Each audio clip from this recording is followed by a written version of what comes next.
The rain battered the windows of the sleek Manhattan high-rise, each drop a tiny fist against the glass, as if the storm itself was desperate to break into the sterile, polished world of corporate power.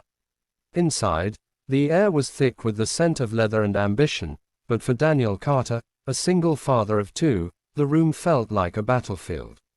His worn flannel shirt and scuffed boots stood out like a stain against the pristine suits and glittering chandeliers of the executive lounge.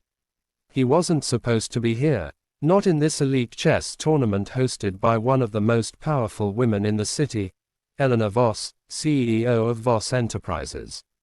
The invitation had come as a fluke, a clerical error that slipped through the cracks of her meticulously curated guest list. Yet here he was, a man who hadn't played chess competitively in over a decade, staring across a polished ebony board at a woman who could buy his entire life with a single signature. Her challenge, delivered with a smirk that didn't quite reach her eyes, echoed in his mind, "Beat me in chess, and I'll marry you." The room had laughed, a cascade of mocking chuckles from her elite circle, but Daniel's heart thudded with something heavier than nerves. This wasn't just a game. It was a chance, a reckless, impossible chance, to change everything for his daughters, Lily and Grace, who were waiting at home in their cramped apartment, dreaming of a future he could barely afford to give them. As he reached for his first pawn, his calloused fingers trembling, he knew this moment could either shatter him or rewrite his story forever. If you believe in kindness, second chances, and the power of the human spirit to rise against the odds, please hit that like button, leave a comment, share this story with someone who needs hope, and subscribe to Kindness Speaks for more stories that touch the heart and inspire the soul. Daniel's life hadn't always been this way. 10 years ago, he'd been a rising star in the chess world, a prodigy from a small town in Ohio who'd won regional tournaments and earned a scholarship to a prestigious university. His future had seemed limitless, a board of infinite possibilities where every move was his to make. But life, unlike chess, didn't follow predictable patterns. When his wife, Sarah, was diagnosed with cancer, the board flipped. He left school, abandoned his dreams, and poured every ounce of himself into caring for her and the newborn daughters. Sarah fought hard, her laughter a beacon even in her weakest moments, but the disease was relentless. When she passed, Daniel was left with two tiny girls, a mountain of medical debt, and a heart so broken it felt like it would never beat properly again. He took a job as a maintenance worker, fixing pipes and mopping floors in buildings like the one he now sat in, his hands roughened by years of labor. Chess, once his passion, became a distant memory, something he played only late at night with Lily, teaching her moves on a battered board while Grace slept in her crib. The invitation to this tournament had been a cruel twist of fate. A temp worker in his office had mistakenly forwarded it to him, assuming it was meant for someone else. But Daniel, desperate for any spark of hope, had shown up anyway, his old chess set tucked under his arm, hoping for a miracle. Eleanor Voss was everything Daniel was not. At 42, she was a titan of industry, her name synonymous with wealth and control. Her company dominated the tech world, and her presence commanded every room she entered. Her dark hair was always perfectly styled, her tailored suits armor against the world's judgment. But beneath the polish, Eleanor carried her own scars. She'd clawed her way up from nothing, a foster kid who'd learned early that trust was a luxury she couldn't afford. Chess had been her escape as a teenager, a game where she could outsmart anyone, no matter their status. Now, it was her way of testing people, a ritual she used to gauge character and cunning. The marriage quip was a jest, a throwaway line meant to unsettle her opponents and amuse her guests. She didn't expect anyone to take it seriously, least of all the quiet man with tired eyes sitting across from her. Daniel's presence intrigued her, though she couldn't say why.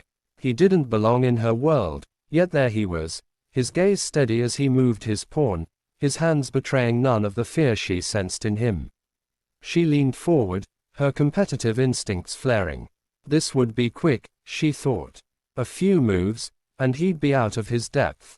The game began slowly, each move a careful dance. Daniel played defensively, his strategies rusty but rooted in the muscle memory of his youth. Eleanor, by contrast, was aggressive, her pieces slicing across the board with surgical precision. The crowd watched in amused silence, expecting a swift victory for their queen. But Daniel didn't crumble. He remembered the lessons of his old coach. Chess wasn't just about the board, it was about the person across from you. Eleanor's confidence was her strength, but it could also be her weakness. He noticed her tendency to overextend, to assume her opponent would falter under pressure. So he played patiently, sacrificing minor pieces to lure her into a trap. His heart pounded as he saw the opening, a chance to pin her queen. It was risky, a move that could backfire spectacularly, but he thought of Lily's hopeful eyes and Grace's tiny hand clutching his finger.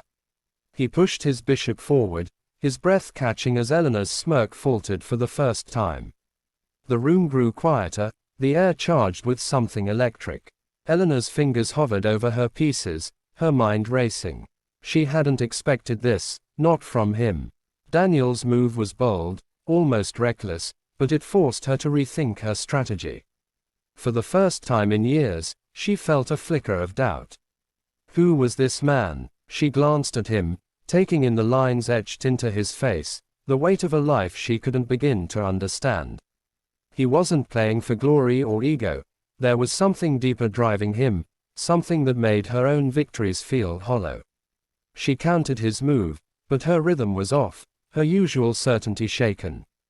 Daniel pressed his advantage, his pieces moving with a quiet determination that seemed to mirror his life.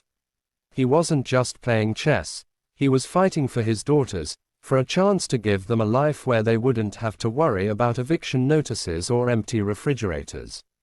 Each move was a prayer, a plea for a future he could barely imagine. As the game stretched on, the crowd's amusement turned to fascination. Whispers rippled through the room. How was this nobody holding his own against Eleanor Voss? Daniel's hands shook as he reached for his knight, his mind flashing to the nights he'd spent teaching Lily the game. She'd giggle when she checkmated him, her small face glowing with pride. He'd promised her he'd play his best tonight, even if he didn't believe he could win. Now, with the board tightening and Eleanor's pieces boxed in, he saw a path to victory. It was narrow, fraught with danger, but it was there. He moved his rook, setting up a fork that threatened her king and queen simultaneously. The crowd gasped, and Eleanor's eyes widened. For a moment, time seemed to stop. She stared at the board, then at Daniel, her expression unreadable. She could concede now, preserve her dignity, but something in his gaze, raw, unyielding, made her want to keep going. She moved her king, delaying the inevitable. The final moves were a blur. Daniel's strategy held, each piece falling into place like the notes of a song he'd forgotten he knew. When he delivered checkmate, the room was silent, the only sound the relentless drumming of rain against the windows. Eleanor stared at the board, her lips parted in disbelief.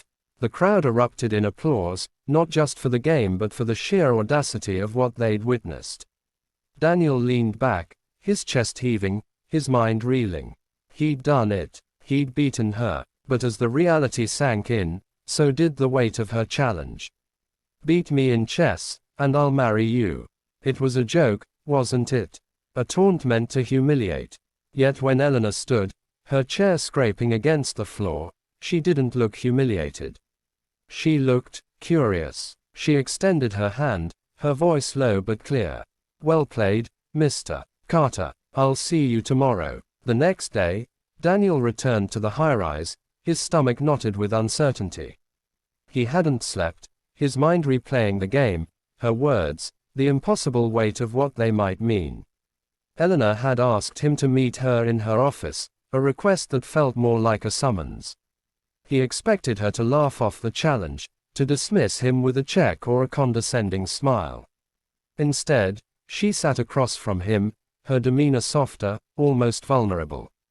She asked about his life, his daughters, his struggles.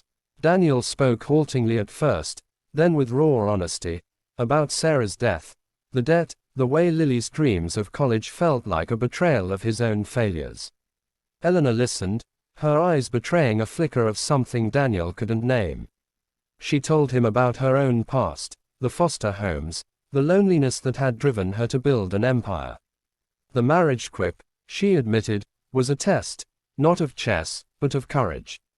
She'd never met anyone who'd risen to it the way Daniel had. What followed was not a fairy tale proposal but something deeper, more human.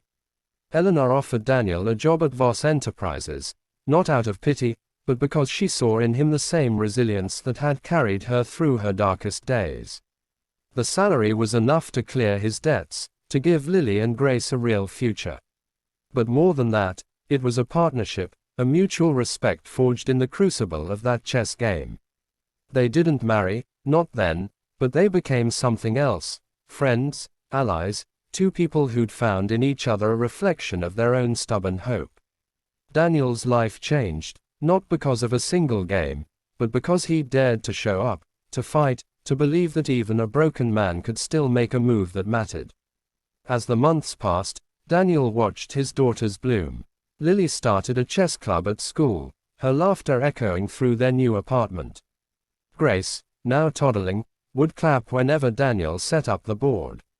Eleanor became a fixture in their lives, not as a savior but as someone who understood the weight of starting over. The chess game became a story they told together, a reminder that life, like chess, was about seeing the board clearly, even when the odds seemed impossible. Daniel never forgot the rain-soaked night when everything changed, when a single dad from nowhere faced a queen and found a way to win, not just the game, but a piece of his soul back. If this story of courage, hope, and unexpected connections touched your heart, please hit the like button, share it with someone who needs inspiration, and subscribe to Kindness Speaks. Let us know in the comments below, what's a moment in your life when you faced impossible odds and found a way to keep going? Your story could inspire someone else, just like Daniel's did.